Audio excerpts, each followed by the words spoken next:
Alright y'all, Alan checking in. Welcome to the channel. Want to do a quick video for you guys. Upload on a Monday. Like I said, I'm trying to do 3 videos a week, and I thought I'd drop a quick video about what I have done to the Jeep, kind of like a mod video, because I've realized I've been making videos for about 1.5 years now, and I get tons of questions on Instagram and YouTube in the comment section in terms of just exactly what's done to the Jeep, you know, what kind of parts are on the Jeep, you know, what kind of power does it make, has it been dynoed before, you know, what boost level, and obviously the subscribers that have been with the channel for the last 1.5 years or for a while, the OGs out there that have been grinding it out with me, they realize exactly what's done to it, what it's, you know, what the setup is. I've watched the turbo videos when we did the turbo kit and fabbed that up. Great reminder, if you guys have not seen the turbo build series from about 1.5 years ago, I'll link it right here and you should definitely check it out. It was a 10-part series. It included everything in terms of what it takes to hand fabricate the turbo kit, because there's not off-the-shelf kits available, and Adam over at AD Motorsports, who does all my work, did all the fabrication and let me document the whole thing, which is pretty cool. So with that being said, thought I'd kind of walk you guys through what exactly is done, like I said, for the newcomers and the people that have just joined recently, and we'd walk around the vehicle, which is right behind me here, and just kind of tell you what's on it and go through the parts list. I'll try to guesstimate what most of this stuff cost, and you know, once again, it'll be a guesstimate, so enjoy. If you guys are liking stuff like this, please give it a big thumbs up and make sure you're subscribing, and we'll talk to you soon. Peace. All right, so we're obviously going to start under the hood because that's what every red-blooded American man wants to see. So let's pop the hood here and see what we got. I bought this car, as a note while we're doing this for the new viewers, I bought this thing a little over 2 years ago, 2.5 years ago, something like that. I was the second owner.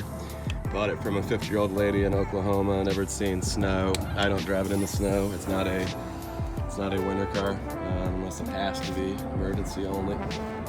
But let's start under here. So first thing that comes to your attention quickly is the Strut Bar right here. That's from Grocery Getter Racing.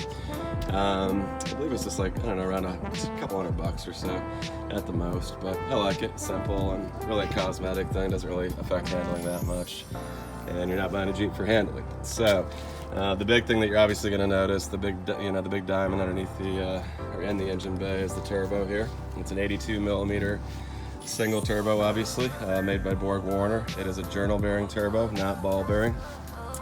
At the time, they didn't make a 82 millimeter ball bearing in terms of Borg Warner, and that's who Adam preferred to go with, so I just went with it. But we have obviously massive intercooler piping up here to the throttle body with a big tile blow-off valve. Let's see here. The engine block is a forged bottom end and built top end.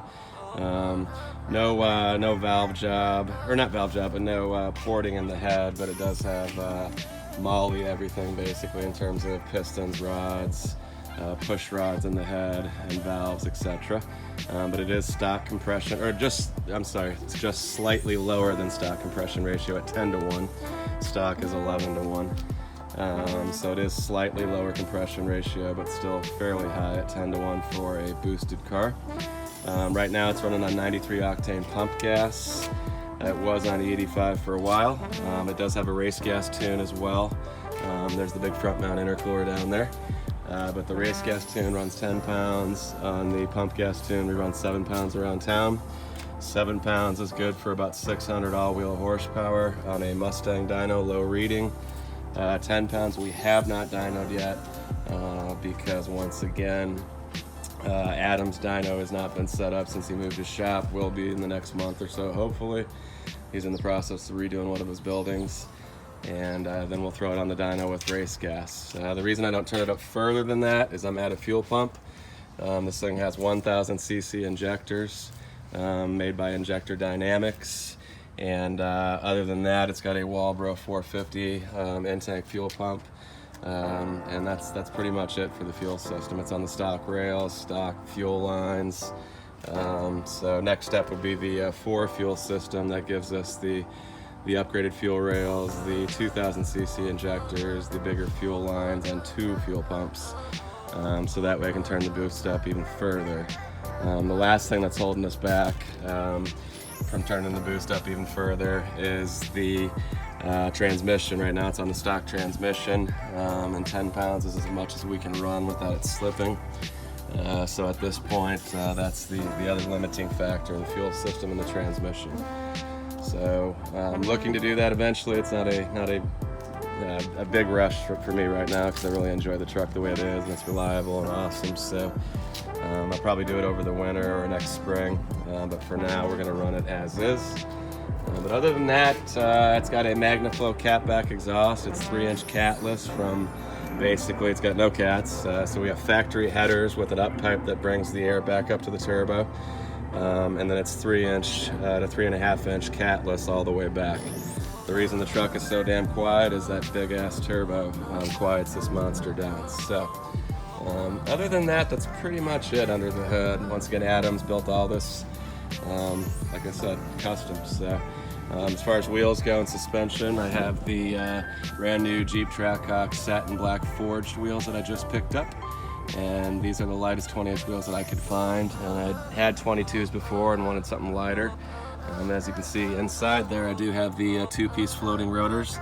Those are made by Demon Performance, along with Hawk pads, street pads, HPS I think they call them. It's dropped on, in terms of the suspension, this thing's dropped on Mopar factory lowering springs. And that's it. So it retains factory camber. It doesn't require any kind of control arms or funny business.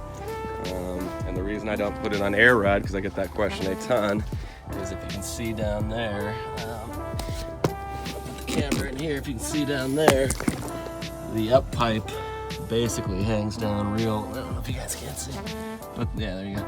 The up pipe just hangs down real low, and that kind of prevents us from going too low, otherwise it would rip it off. So that's one of the big things.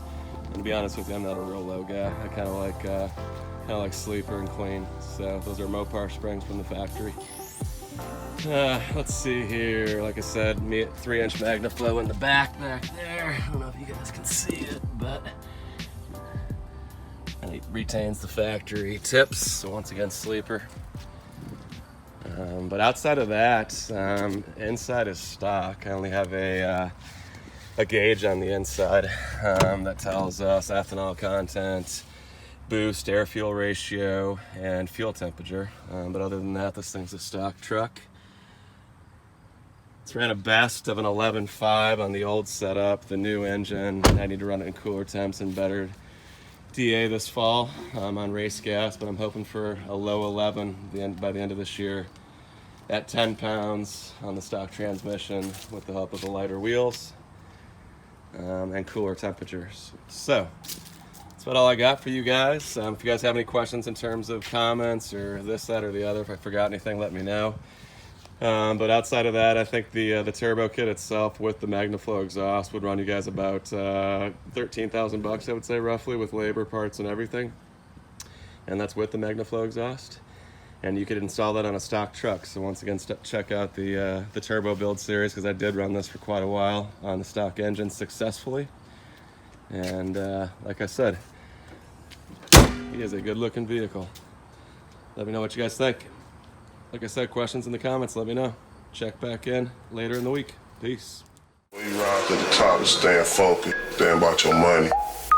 I mean, shit, you know the bullshit come in the game, you handle that as it comes, but just stay away from all the bullshit, man. Stick to your paper, man.